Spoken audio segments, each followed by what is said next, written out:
If you've been a follower of Christ for a while, you're likely familiar with both of these miraculous accounts. And there's a risk that the accounts of these incredible events get too familiar to us. To provide some context for the first miracle, just before this, Jesus had sent out the 12 apostles in teams of 2 to preach, drive out demons, and heal people. Mark records the apostles came back and reported all they had done and taught, and that large numbers of people were coming to see Jesus. So many that Jesus decided they needed to get away to a remote place so they could talk and debrief about their experiences. Jesus and the 12 went across the northern part of the Sea of Galilee from Capernaum to a remote place near Bethsaida. When they landed, there was a huge crowd waiting for them.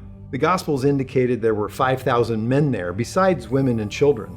So it's very likely that there were 20,000 people in this throng. It's estimated that the population of the region of Galilee in the first century was between 200,000 and 400,000 people. So that means somewhere between 5 and 10% of the people in all of the villages around the lake would have been in this crowd. Jesus could have been frustrated that his time alone with the disciples was interrupted.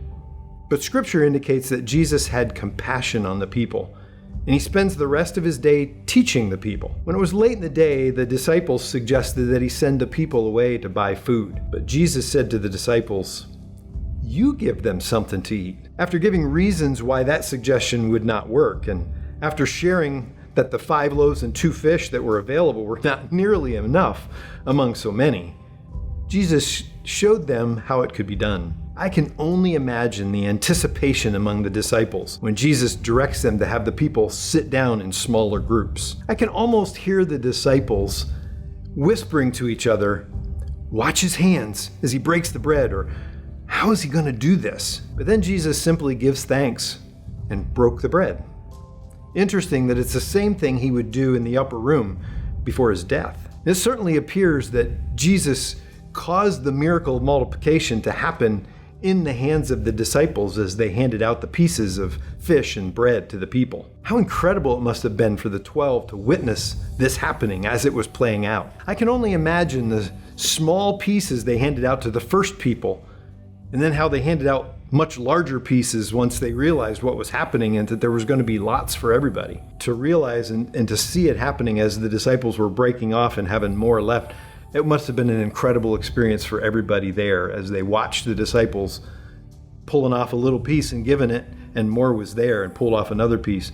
It would have been incredible to watch that happen in that day. And then to realize how incredible this miracle was when they gathered up 12 basketfuls after everyone was satisfied.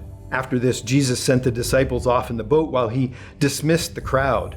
John explains that he did this because the people intended to make him their king. And so because that was not part of God's plan, he needed to disperse the crowd. He did so, and after spending some time alone with God in prayer, Jesus goes out to join the disciples. They're struggling to get across the lake due to a strong wind that had begun to blow and the waves that were battering the boat.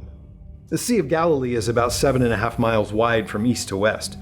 It would normally take about 4 to 8 hours to row across the lake, depending on how calm the water was. Scripture indicates that when they were about halfway across, so 3 to 3.5 miles, and it was the 4th watch of the night, that's between 3 and 6 a.m., so they were less than halfway across after 8 or 10 hours of rowing. Jesus came out to them walking on the water. Matthew, Mark, and John all record that these experienced fishermen were terrified. This scene of a person walking on the rough water in the middle of the lake, in the middle of the night, frightened them to their very core.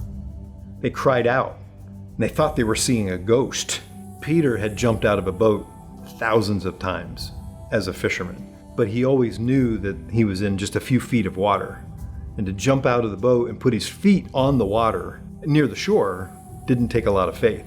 But I just can't imagine Peter jumping out of the boat or putting his foot down on the water when there was maybe 150 feet of water underneath him. I can't imagine what that experience must have been like for Peter. Take note about what calmed the disciples and the entire situation.